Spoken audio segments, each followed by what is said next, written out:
Next, we are going to study heredity and genetics. Definition of these two terms. First is heredity. As you all know, the transmission of characters is called heredity or inheritance. So, first definition given here is sum of genetic endowment obtained from the parents. Clear कि जो genetic material हमें parents से मिला that is heredity. Second one, transmission of characteristics, structural, functional and behavioristic from the parents to the offspring or from one generation to another. Means जो characters हैं that may be in the form of structure, functions and behavior जो हमारा match करेगा हमारे parents से from one generation to another, that is heredity. So heredity is also called inheritance. Inheritance is actually the process by which characters pass from parents to the progeny. Clear? Inheritance क्या है? जिसमें characters from parents से उनके progeny means next generation को जाते हैं. That is inheritance. Heredity और inheritance is component of science of genetics. Clear? जो genetics हम study करेंगे उसमें क्या स्टडी करेंगे कि पेरेंट्स से नेक्स्ट जनरेशन में क्या जा रहा है, किस फॉर्म में जा रहा है, कौन को लेके जा रहा है. That all will be included in your genetics. Next definition is given here of the genetics. which is genetics term is taken from the Greek word genon, production or generation. The meaning of genon is production or generation. Genetics is the science which deals with the principles and mechanism of biological inheritance, which includes both heredity and variations. तो genetics क्या है? एक science है जो किसकी study करता है? Inheritance की. मीन्स जो करेक्टर्स एक जनरेशन से दूसरे जनरेशन में जा रहे हैं उनको स्टडी कर रहा है. एंड वेरिएशंस, और जो वेरिएशंस आ रही है from one generation to next उसको स्टडी करेंगे in this branch of genetics.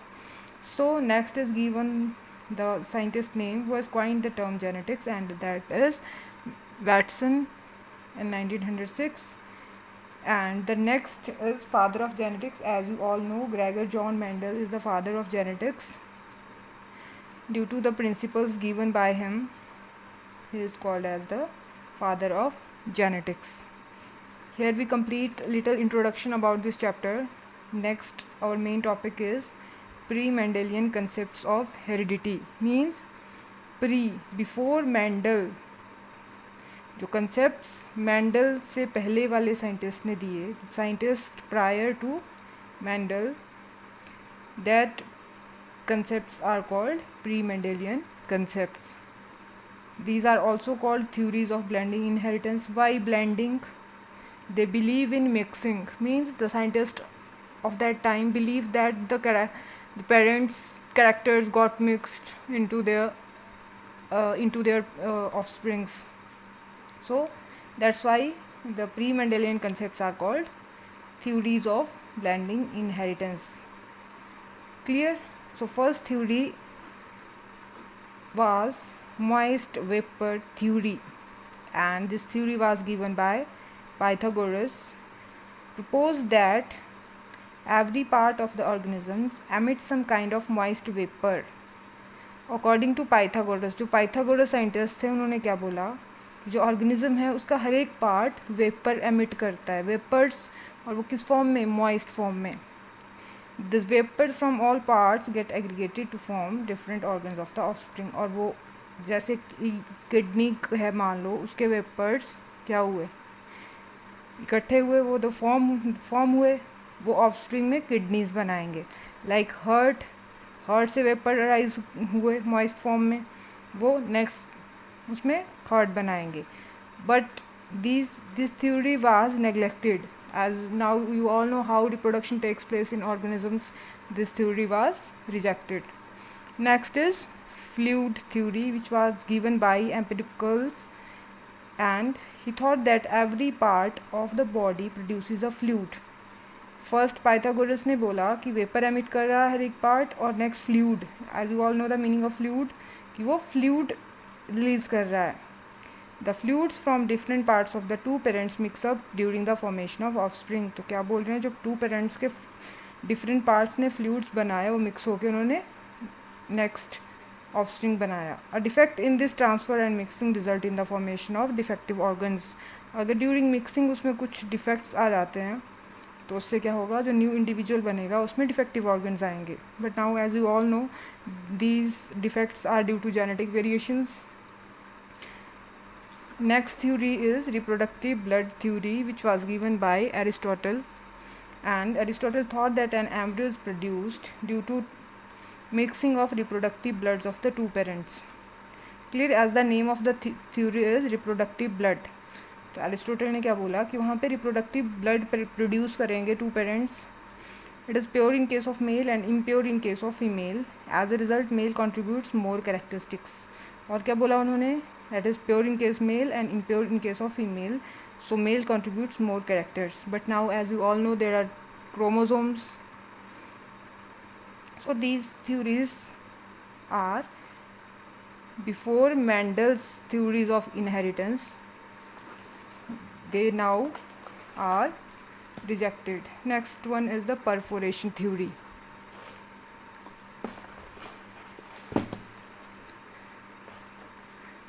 This theory was given by Malpighi in 1673 and a number of workers of his time believed that जो Malpighi scientist थे और उनके other workers थे उनके time में, वो क्या बोलते थे, a miniature individual of extremely small size is present in sperm or egg. कि एक बहुत छोटा मिनिएचर इंडिविजुअल है, जैसा कि पिक्चर में दिख रहा है इसमें, ये स्पर्म्स में, ठीक है, छोटा सा इंडिविजुअल है वहाँ पे और वो एक्सट्रीमली स्मॉल साइज़ का है. It was name homunculus. It was name, what name was given for it, homunculus, and it can be male or female. Homunculus unfolds and grows into new individual after it receives nourishment in the womb of female. जब ये homunculus female के uterus में nourishment मिलेगी इसको, तो ये खुद को अनफोल्ड करेगा, लाइक अनफोल्ड करके ग्रो होगा और एक न्यू इंडिविजुअल बनाएगा. That is perforation and this theory is pre-formation theory. That is not perforation, that is pre-formation theory. means pre-formed, पहले ही बन चुका है स्पर्म और स्पर्म में little miniature individual. Next is particulate theory that was given by Morpheus. Suppose that various parts of the body produce minute particles for reproduction. An individual is formed when the particles from male and female unite. According to this theory, male and female will produce particles in their body and they will unite to form next individual. Theory of pangenesis, that was given by Darwin in 1868. He proposed that every cell of the body produces a gamete or pangene. Clear? The pangenes carry parental traits as well as variations. They accumulate in the reproductive cells and from there pass on to embryo. According to Darwin, हर एक cell ने पेंजीन produce किया और वो pangenes कहाँ गए, they move to the reproductive cells. जहाँ reproductive cells हैं वहाँ इकट्ठे हो गए और वहाँ से कहाँ गए, वो एम्ब्रियो में, और फिर उससे क्या बना, new individual. This 6 theories are given before Mendel. So these are the pre-Mendelian concepts of heredity, which all are rejected nowadays. Next one are the evidences against blending inheritance. Evidences against means blending inheritance को जो reject कर रहे हैं उसके against जो evidences है. So first is unisexual trait. In unisexual organisms, there is no blending of the trait of sex despite both the parents taking part in reproduction. The offspring is either male or female. Means there is no mixing of the male or female offsprings. as the basis of theory was blending, but there is no blending, that's why it is rejected. Next is offspring of hybrids. Nodine जो scientist है did not observe parental characters in crosses involving hybrids. The offspring show traits of grandparents more than their parents. In this chapter you will study about the hybrid, clear, in which the two pure lines fuses to form a hybrid. But hybrid के क्या character नहीं, उसके अपने parents की तरह characters नहीं है, that resembles with the grandparent characters. So this also rejects these theories. That particular nature, Koelreuter cross 2 species of tobacco. Koelreuter ने क्या किया, टोबैको की 2 स्पीसीज को क्रॉस किया. The hybrid did not resemble with either of the parents. Clear. According to these theories blending होना चाहिए, उनमें parents के करेक्टर आने चाहिए, बट उसमें कोई भी पेरेंट्स के करेक्टर नहीं है. द हाइब्रिड्स वर सेल्फ, उन हाइब्रिड्स को सेल्फिंग की. जो टर्म्स आ रही है यहाँ पे, सेल्फिंग आ रही है, क्रॉसिंग आ रही है, that you will study in this chapter later. Clear. Selfing, self, the hybrids were self. Imagine here self as self pollination. जो हाइब्रिड्स बने उनमें सेल्फिंग की, सेल्फ पॉलिनेशन करवाया. फिर क्या हुआ, the offspring resembled hybrids as well as their grand parents. तो जो नेक्स्ट ऑफस्प्रिंग आए वो अपने हाइब्रिड्स पेरेंट्स से भी रिजेंबल कर रहे थे और अपने ग्रैंड पेरेंट्स से भी रिजेंबल कर रहे थे. He also found certain traits like smoothness and hairiness of leaves to come together in one generation and separate in other generation. Means 2 characters क्या हो गए, 2 अलग अलग जनरेशन्स में आ गए. Non expression of a trait. Non expression means जो express नहीं कर रहा है. गॉस जो साइंटिस्ट है, crossed A yellow seeded P plant with green seeded P plant. उसने क्या किया, क्रॉस पॉलिनेशन. क्रॉस्ड का मीनिंग यहाँ पे क्या समझो, क्रॉस पॉलिनेशन. उसने क्रॉस पॉलिनेशन करवाया एक येलो सीडेड पी प्लांट, जो जिस पी के येलो सीड होते हैं उसको, और जिस पी के ग्रीन सीड होते हैं उनको क्रॉस पॉलिनेशन करवाया. The hybrids were all yellow seeded. जो सारे के सारे हाइब्रिड्स थे वो सारे कैसे थे, येलो कलर के थे. The trait of green colour remain hidden because it appeared in next generation. तो जो ग्रीन कलर है वो यहाँ पे क्या है, नहीं आया उस जनरेशन में, वो नेक्स्ट जनरेशन में आया. सो this also rejects the theories of blending inheritance because one character does not express. According to blending, yellow और ग्रीन को ब्लेंड होके डिफरेंट कलर आना था नेक्स्ट जनरेशन में, but that is not possible. Next evidence is atavistic traits. First of all जो atavism है वो होता क्या है, reversion or throw back to ancestral condition is called atavism. Underline this definition.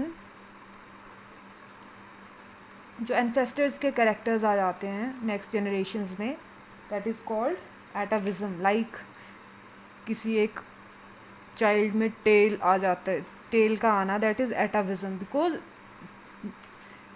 thousands or millions thousands of years ago or millions of years ago ancestors were having the tail. That condition is called atavism. It is due to persistence of certain genes which find expression when a suitable combination is reached. वो tell कहाँ से आया, जो gene उसका काफ़ी time से क्या था, एक्सप्रेस किया हुआ था, उसने खुद को एक्सप्रेस किया. उस जीन ने खुद को क्या किया, एक्सप्रेस किया. Clear. And that condition is called atavism. Appearance of different color and features of one child of a family or development of a small tail in a baby are atavistic characters. It is against the theories of blending inheritance. So next is skin color. जो dark skin father है और fair skin mother है. Clear. तो according to blending theory क्या होना चाहिए, जो next offspring आएगा उसका कलर क्या होना चाहिए, not darker or not very fair, intermediate, but that is not always possible. They vary in color from fairer than mother to darker than father. वो चाइल्ड क्या हो सकता है, वो मदर से ज़्यादा फेयर भी हो सकता है और फादर से ज़्यादा डार्क भी हो सकता है. तो ये स्किन कलर भी इसको क्या करता है, रिजेक्ट करता है दिस थ्योरी को. So these were the evidences against. They are not in favor of blending inheritance, but these are against blending inheritance. So here is the pre-Mendelian concepts and its evidences against the blending inheritance. Now the next topic here is features of inheritance discovered before Mendel. Mendel से पहले जो inheritance के बारे में बताया scientist ने, उसके क्या फीचर्स थे. Clear. After this topic we will move to the Mendelism. हम मैंडल्स एक्सपेरिमेंट स्टडी करेंगे, मैंडल्स के लॉ स्टडी करेंगे. क्लियर. तो ये यहाँ तक प्री मैंडलियन कंसेप्ट्स में है. तो जो इनहेरिटेंस के फीचर्स बताए साइंटिस्ट ने, जो मैंडल से पहले वाले साइंटिस्ट थे, उन्होंने क्या करेक्टर्स बताए. So first, alternate traits. A character has two or more than two traits. Clear. एक करेक्टर के दो से ज़्यादा ट्रेट हो सकते हैं, like height, tallness, dwarfness. Height क्या है यहाँ पे, करेक्टर है, और टॉलनेस और ड्वार्फनेस क्या है, उसके करेक्टर्स हैं. क्लियर. उसके ट्रेट्स हैं, sorry. Character is height, traits are tallness and dwarfness. Likewise seeds, yellow and green colour. See character क्या हुआ, colour of pea seeds, but उसके ट्रेड्स क्या हुए, yellow and green. Two different traits. Third one is particulate nature.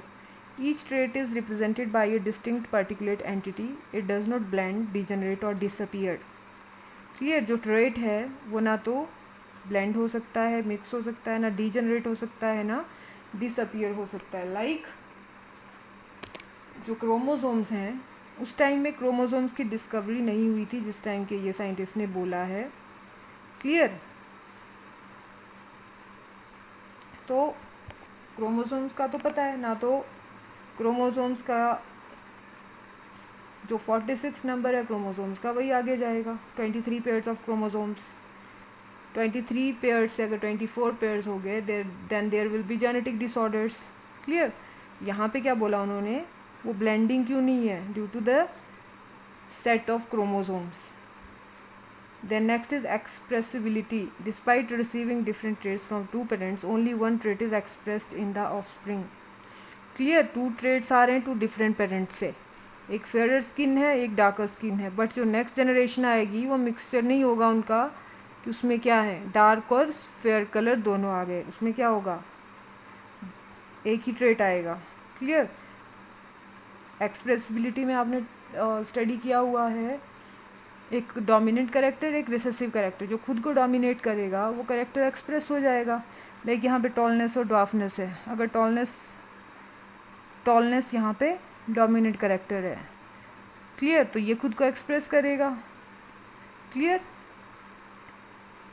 And in certain cases dwarfness का character आएगा, जहाँ पे दोनों के दोनों ट्रेड्स क्या हैं, ड्वार्फनेस के हैं.